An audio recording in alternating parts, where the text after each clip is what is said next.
Pada kesempatan ini kita akan mencoba mempelajari bagaimana memprediksi outbreak dan jumlah kasus atau kejadian luar biasa dan jumlah kasus DBD atau demam berdarah dengue di Kota Semarang.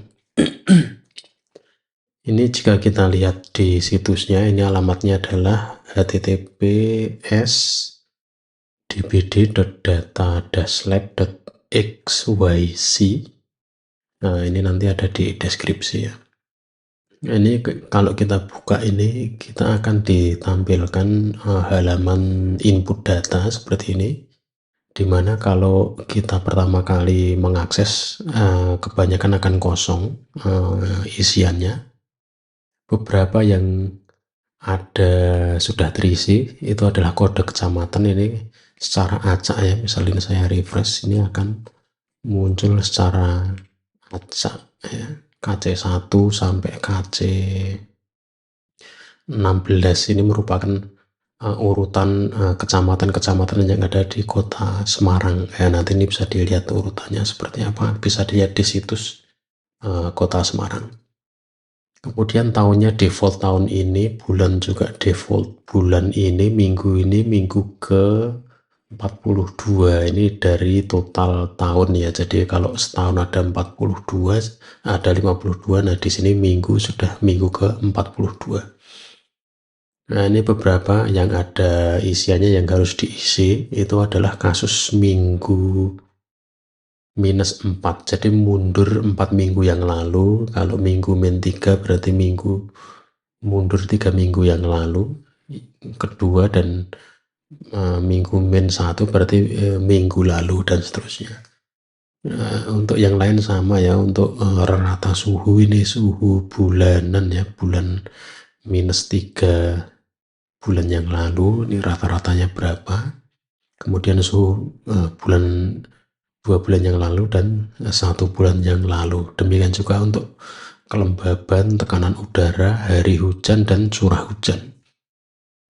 Nah, ini masing-masing isian ini mempunyai ring nilai yang tertentu ya. Jadi untuk kasus ini diisi satuan kasusnya. Untuk rata suhu ya berarti rata-rata suhu bulan 3 bulan yang lalu ya. 3 bulan yang lalu, tidak usah diukur ini hariannya. Jadi ini rata-ratanya itu rata-rata 1 bulan, tapi untuk 3 bulan yang lalu suhu, demikian juga yang untuk yang -2 atau 2 bulan yang lalu, dan untuk suhu 1 bulan yang lalu. Ini kita ambil rata-ratanya. Hampir semuanya adalah rata-rata. Demikian juga jumlah hari hujan ya. Jumlah hari hujan berarti dia ini sama ya, jumlah hari hujan di bulan yang lalu itu berapa hari gitu ya. 3 bulan yang lalu, kemudian 2 bulan yang lalu, dan 1 bulan yang lalu. Kalau curah hujannya juga sama, ini berarti kumulatif ya. Misal 5 hari hujan, nah masing-masing harinya itu berapa, nanti dijumlahkan gitu ya, di 3 bulan yang lalu, dan seterusnya. Nah, karena ini masing-masing itu beda, nah ini ada tombol random sample. Ini contoh isian yang ini mengambil dari nilai-nilai sebelumnya secara acak ya. Secara acak,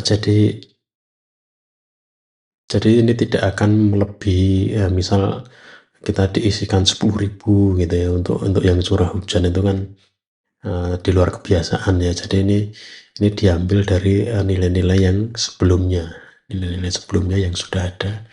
Jadi ini untuk random ini mencerminkan kondisi-kondisi yang sudah dilalui.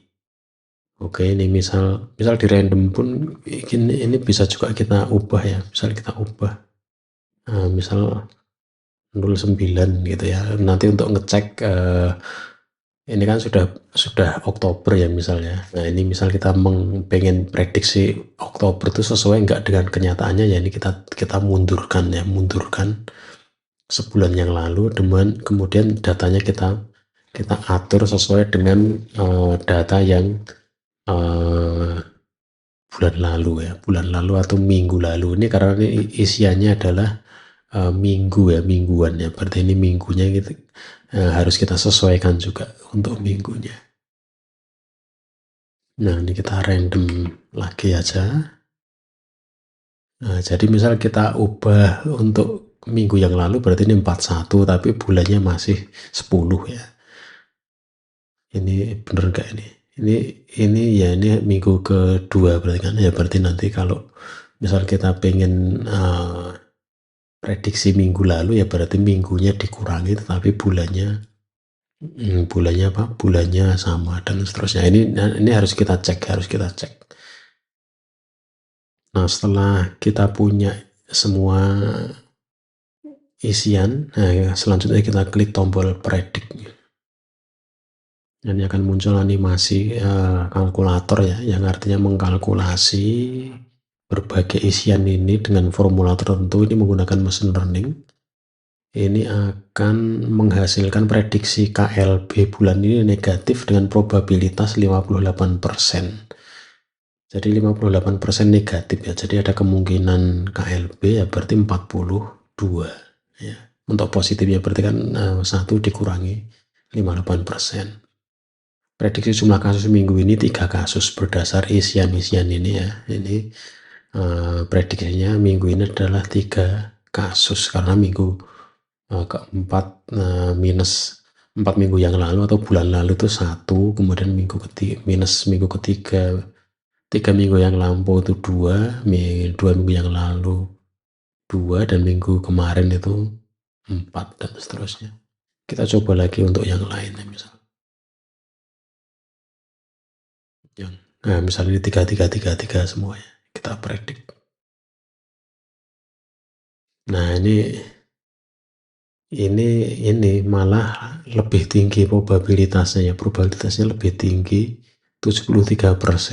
Tadi kan 58%, tetapi tetap negatif karena ini menunjukkan kasus minggu kemarin sampai 4 minggu yang lalu itu menunjukkan stabil ya angka kasusnya. Jadi ini probabilitasnya semakin naik untuk negatifnya. Nah, untuk kasusnya ya ini yang harus kita konfirmasikan dengan data sesungguhnya. Ini cuma 1 kasus. Nah, ini kita tidak tahu gimana dia menghitungnya karena kita menggunakan mesin learning yang tidak bisa ditarik formulanya. Dia menggunakan algoritma tertentu yang tidak bisa dimodelkan secara matematika. Nah, ini sekali lagi untuk result dan prediksi ini merupakan perkiraan, jadi tidak bisa untuk memastikan kenyataannya. Makanya harus kita selalu tambahkan data baru sehingga modelnya bisa semakin update ya, karena semakin banyak data nanti presisi dan akurasinya akan semakin tinggi. Oke, begitu aja. Terima kasih dan sampai berjumpa kembali.